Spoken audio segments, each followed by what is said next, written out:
नमस्कार दोस्तों, स्वागत है आप सभी का नेटा फर्स्ट स्टडी यूट्यूब चैनल पर। इस वीडियो में हम बात करेंगे तमाम भर्तियों की लेटेस्ट अपडेट को लेकर। तो बनवा में सारी अपडेट हम कवर करते हैं। चलिए दोस्तों वीडियो शुरू करते हैं। साथ में जितने भी अभ्यर्थी इस वीडियो को देखते हैं तो लाइक अवश्य कर दिया करें, क्योंकि तमाम जानकारियां आप सभी को इस चैनल के माध्यम से दी जाती हैं। अच्छा, मजे की बात मैं आप सभी को एक बता दूं कि आप जैसे अभ्यर्थी जो लगातार मेहनत करते रहते हैं, बहुत सारी परीक्षाएं देकर क्वालिफाई होकर बैठे हुए हैं, आपसे ये भी पूछा जाता है कि भाई राष्ट्रगान कितने सेकंड का होता है, कितने शब्द होते हैं, और भी 50 तरह के क्वेश्चन आप सभी को याद होंगे और हमेशा की तरह आपको करने भी पड़ते हैं, क्योंकि हम भी कभी विद्यार्थी रहे हैं। लेकिन ऐसे में जो आपके नेता होते हैं उनको पूरा राष्ट्रगान तक नहीं आता है। मैंने एक छोटा सा वीडियो अपलोड किया है, 30 सेकंड निकाल कर अपने देखिएगा, जिसमें आपको पता चलेगा कि आप जैसे पढ़े लिखे युवा छात्रों के ऊपर ऐसे नेता बैठे हुए हैं जिनको राष्ट्रगान तक नहीं आता है। ये विचार करने वाले मुद्दे हैं। इस प्रकार के जो वीडियोज होते हैं उनको आप देखा करें, जिससे कि और भी छात्रों को यहाँ पर जानकारी मिले कि हमारे नेताओं की योग्यता कितनी है। ठीक है,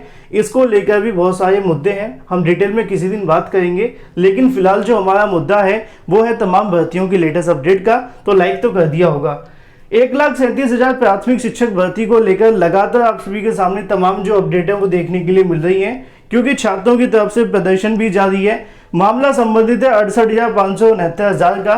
69,000 की काफी हद तक सीटों पर जो नियुक्तियां हैं वो दे दी गई हैं, लेकिन जो 68,500 की हजारों सीटें खाली रह गई थी, अब उसके लिए छात्रों ने लगातार पिछले 60 दिनों से धरना प्रदर्शन किया जा रहा है।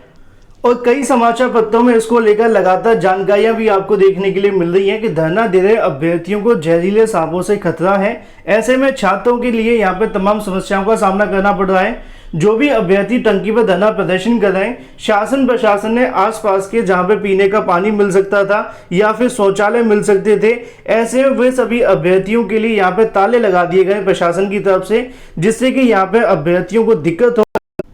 और जैसे ही उनको यहाँ पे दिक्कतों का सामना करना पड़े, चाहे वो पानी को लेकर हो, शौचालय को लेकर हो, तो उनको यहाँ पे धरना प्रदर्शन खत्म करके बाहर जाना पड़े। ऐसे में आसान भाषा में समझें तो यहाँ पे आश्वासन तो नहीं दिए जा रहे, और जो भी आश्वासन दिए जा रहे हैं पूरे नहीं हो रहे हैं, लेकिन जो पीने के लिए पानी या फिर शौचालय थे उन पे भी ताले लगा दिए गए हैं, जिससे कि अभ्यर्थी अपनी परेशानियों से परेशान होकर यहाँ से हट जाएं। लेकिन लगातार ये धरना प्रदर्शन जारी है। 1,37,000 पदों को भरे जाने की मांगे वो की जा रही है। महिला और पुरुष अभ्यर्थी लगातार बारिश में आसपास फैली गंदगी में बैठे हुए हैं। ऐसे में डर है उनको जहरीले सांपों के साथ साथ और भी तमाम वायरस का।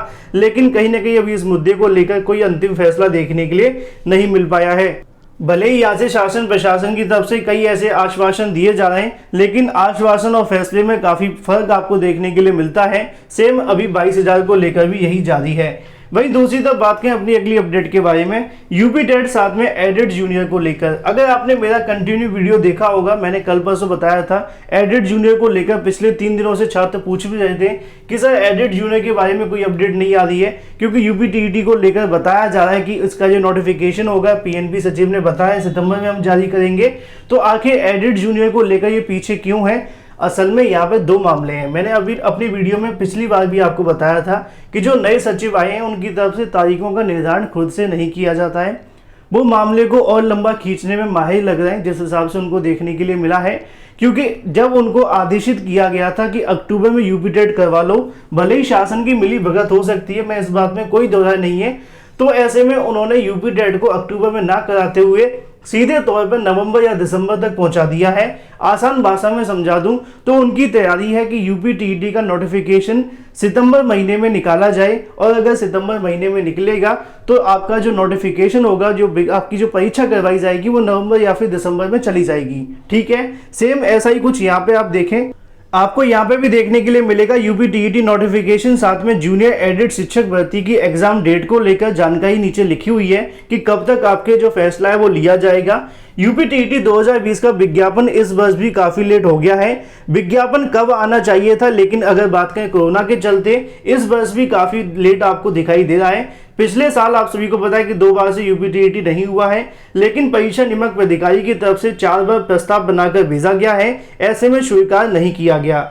हाल ही में एक बैठक देखने के लिए मिली थी बेसिक शिक्षा राज्य मंत्री सर की, जिसके अंदर उन्होंने परीक्षा नियामक अधिकारी को दिशा निर्देश जारी किए थे कि अक्टूबर में यूपीटीईटी करवा लिया जाए। और ऐसे में यह भी कहा गया था कि एनआईसी से साथ में इसको लेकर चर्चाएं की जाएंगी और जब भी तारीखों का फैसला होगा इसके लिए जो नया प्रस्ताव बनाकर भेज दिया जाएगा। लेकिन असल में जब मुलाकात की गई पीएनबी सचिव से तो उनसे पूछा गया कि भाई मीटिंग को 1.5 हफ्ते से ज्यादा हो गया है, आपने अभी तक प्रस्ताव क्यों नहीं भेजा। तो उन्होंने आसान भाषा में कहा कि अभी हम डीएलएड के छात्रों से फीस वसूलना चाहते हैं क्योंकि उनको तो नौकरी देनी नहीं है। अगर हम फीस ले लेंगे तो उसके बाद में क्या होगा कि 2 साल तक यहाँ पे लगे रहेंगे, 2-3 साल। उसके बाद जब नौकरी का समय आएगा तो हम ये कह देंगे कि भाई डीएलएड करने से किसी को नौकरी नहीं मिलती है। ऐसा कहा भी था मंत्री जी ने। आसान भाषा में समझा दें तो पीएनबी सचिव की तरफ से यह कहा गया है कि 30 तारीख तक हम डीएलएड छात्रों के आवेदन लेंगे और उसके बाद में सितंबर महीने में यूपीटीईटी का नोटिफिकेशन जारी करेंगे, जिसको लेकर जल्दी शासन को एक प्रस्ताव भेजेंगे जहां पे आपका जो परीक्षा होगी वो अक्टूबर के अंत में या नवंबर में करवा लेंगे। ऐसा कहा गया है पीएनबी सचिव की तरफ से। सेम एडेड जूनियर शिक्षक भर्ती का भी है। एडेड जूनियर शिक्षक भर्ती की परीक्षा चाहे जब भी करा लें क्योंकि छात्र तो तैयार हैं, लेकिन पीएनबी सचिव कहीं ना कहीं इसका प्रस्ताव बनाकर नहीं भेज रहे हैं। उनका कहना है कि यूपी टेट के साथ में हम एडेड जूनियर की नई तारीखों का प्रस्ताव बना करके भेजेंगे। अभी तक किसी भी तारीख को लेकर उनकी तरफ से मंथन नहीं हुआ है। जानकारी दी जा रही है कि 1 से 1.5 हफ्ते के अंदर एक नया प्रस्ताव बनाकर भेजा जाएगा जिसमें एडेड जूनियर शिक्षक भर्ती की परीक्षा की तारीखों को लेकर शासन से मंजूरी मांगी जाएगी और उसके बाद में यहाँ से जो भी परीक्षा की तारीख को लेकर मंजूरी मिलती है उस पर जो आपकी परीक्षा है वो करवा ली जाएगी। आसान भाषा में समझें तो यूपी टेट को लेकर, एडेड जूनियर को लेकर पीएनबी की तरफ से किसी तारीख को लेकर फैसला नहीं हो पा रहा है। इसी वजह से अभी तक आपकी जो परीक्षा है वो नहीं करवाई गई है। इसीलिए एडेड जूनियर शिक्षक भर्ती की भी तारीख नहीं आ पा रही है। जो छात्र ये पूछ रहे हैं कि सर हमारी तो सिर्फ परीक्षा करवानी है, परीक्षा तो करवानी है लेकिन जब प्रस्ताव बनाकर भेजेंगे तब परीक्षा होगी, लेकिन पीएनबी सचिव ने अभी तक ऐसा नहीं किया। और जब तक आप सभी का प्रस्ताव नहीं जा रहा तब तक वहां से मंजूरी नहीं मिलेगी, क्योंकि इससे पहले भी प्रस्ताव बनाकर भेजा था, तारीखें ऐसी बना दी गई जहां पर स्थगित करना पड़ा। तो एडेड जूनियर शिक्षक भर्ती को लेकर परीक्षा की तारीखें बताई जा रही है कि अक्टूबर में करवाया जाएगा, उससे पहले होने की संभावना भी नहीं है। लेकिन अभी तक किसी भी नई तारीख को लेकर फैसला नहीं हो पाया है। पीएनबी की तरफ से बार बार कहा जा रहा है कि 1 से 1.5 हफ्ते के अंदर प्रस्ताव बनाएंगे जिसमें यूपीटीईटी साथ में एडेड जूनियर भी होगा और उसी में आपकी परीक्षा की तारीखों का ऐलान कर दिया जाएगा। अब देखते हैं क्या अपडेट निकलती, जो भी अपडेट होगी आपको इस चैनल के माध्यम से दे दी जाएगी।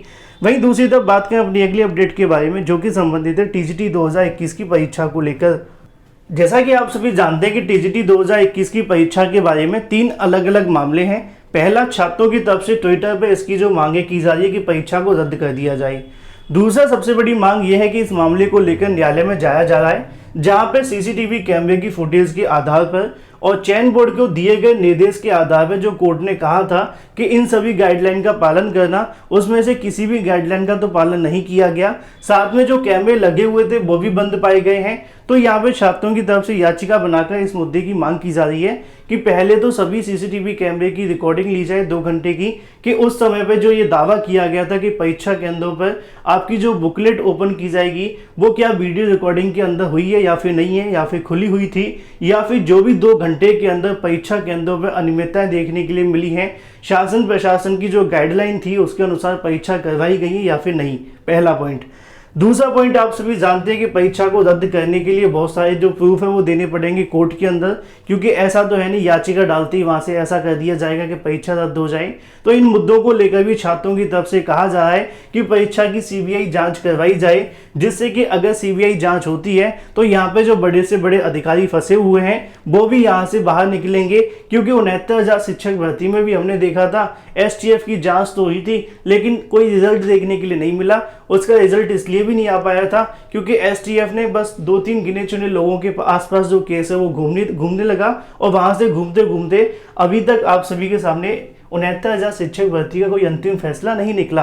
अब ऐसे में टीजीटी परीक्षा को लेकर भी सीबीआई जांच की मांग की जा रही है, जहां पर 650 से ज्यादा अभ्यर्थी ने परीक्षा से बहिष्कार कर दिया था। सभी छात्रों का ऐसा मानना है कि परीक्षा का दोबारा से आयोजन करवाया जाए जो कि मंडल स्तर पे हो। तो बहुत सारे छात्रों का ऐसा कहना है कि सिर्फ परीक्षा में जांच करते हुए मुन्ना भाइयों को दूर करवाया जाए, लेकिन इतना आसान है नहीं है, क्योंकि परीक्षा को लेकर चयन बोर्ड की तरफ से अभी तक इस बात को नहीं माना गया कि परीक्षा में धांधली हुई है, लेकिन जब तक कोर्ट की तरफ से आदेश आता है या फिर सरकार इस मुद्दे को लेकर मान जाती है सीबीआई जांच के बारे में, तभी यहाँ से आगे का कुछ देखने के लिए मिलेगा। इसी को लेकर कोर्ट में भी याचिका दाखिल की जा रही है, जहां पर जांच के तौर पर परीक्षा को निरस्त करते हुए दोबारा से मंडल स्तर पर कराए जाने की मांग की जा रही है। तो वहीं दूसरी तरफ छात्रों की भी मांग है कि इस परीक्षा में सीबीआई जांच हो। जगह जगह पर जो सीसीटीवी कैमरे लगाने का हवाला दिया गया था, क्या उसमें से एक भी कैमरे के अंदर ऐसा कुछ हुआ भी है या फिर सब कुछ हवाबाजी की गई थी चयन बोर्ड की तरफ से। और ऐसे में अगर परीक्षा के अंदर अनियमितताएं पाई जाती हैं, घोटाला भ्रष्टाचार जैसा मामला देखने के लिए मिलता है, तो इस परीक्षा को रद्द करते हुए दोबारा से आयोजित की जाने की जो मांग है वो की जा रही है। जो भी अपडेट है लगातार आप सभी को इस चैनल के माध्यम से देखने के लिए मिल रही है। जो भी छात्रों की तरफ से मांग हो रही है, चाहे वो ट्विटर के माध्यम से हो, फेसबुक के माध्यम से या फिर कोर्ट में जाकर याचिका दाखिल की जा रही है, उसकी जानकारी आप सभी को इस चैनल के माध्यम से पल पल की मिलती रहेगी। वीडियो को लाइक कर दें, साथ ही शेयर कर दें और चैनल को सब्सक्राइब करना बिल्कुल ना भूलें।